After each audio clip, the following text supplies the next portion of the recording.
ಮೆಕ್ಕೆಜೋಳ ಖರೀದಿ ಕೇಂದ್ರಕ್ಕಾಗಿ ರೈತರು ಪ್ರತಿಭಟನೆಯನ್ನ ಮಾಡ್ತಾ ಇದ್ದಾರೆ. ಹಲವು ದಿನಗಳಿಂದ ನಡೀತಾ ಇರೋ ಪ್ರತಿಭಟನೆ.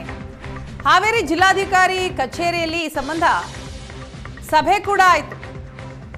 ಶಾಸಕರು ಹಾಗೂ ರೈತರ ಜೊತೆ ಸಭೆ ನಡೆಯಿತು. ಆದರೆ ಸಭೆ ಯಾವುದೇ ಒಂದು ನಿರ್ಧಾರಕ್ಕೆ ಬರುವಲ್ಲಿ ವಿಫಲ ಆಯಿತು.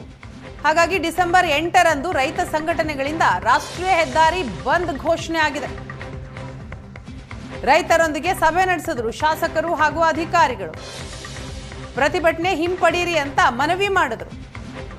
ಶಾಸಕರಿಂದ ಪ್ರತಿ ರೈತರ 50 ಕ್ವಿಂಟಾಲ್ ಮೆಕ್ಕೆಜೋಳ ಖರೀದಿ ಮಾಡಲಾಗುತ್ತೆ ಅಂತ ಭರವಸೆ ಕೂಡ ನೀಡಿದ್ರು. ಆದರೆ ರೈತರು ಇದಕ್ಕೆ ಒಪ್ಪಲಿಲ್ಲ. ಮೆಕ್ಕೆಜೋಳ ಖರೀದಿ ಕೇಂದ್ರ ತೆರೀಲೇಬೇಕು ಅಂತ ಪಟ್ಟು ಹಿಡಿದ್ರು. ಪ್ರತಿಯೊಬ್ಬ ರೈತರಿಂದ 100 ಕ್ವಿಂಟಾಲ್ ಮೆಕ್ಕೆಜೋಳ ಖರೀದಿಗೆ ಒತ್ತಾಯ ಆಗಿದೆ.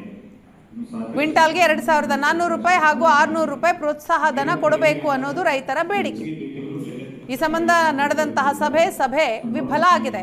ಹಾಗಾಗಿ ಡಿಸೆಂಬರ್ 8ರಂದು ರೈತ ಸಂಘಟನೆಗಳು ರಾಷ್ಟ್ರೀಯ ಹೆದ್ದಾರಿ ಬಂದ್ಗೆ ಘೋಷಣೆಯನ್ನ ಕೂಗಿವೆ.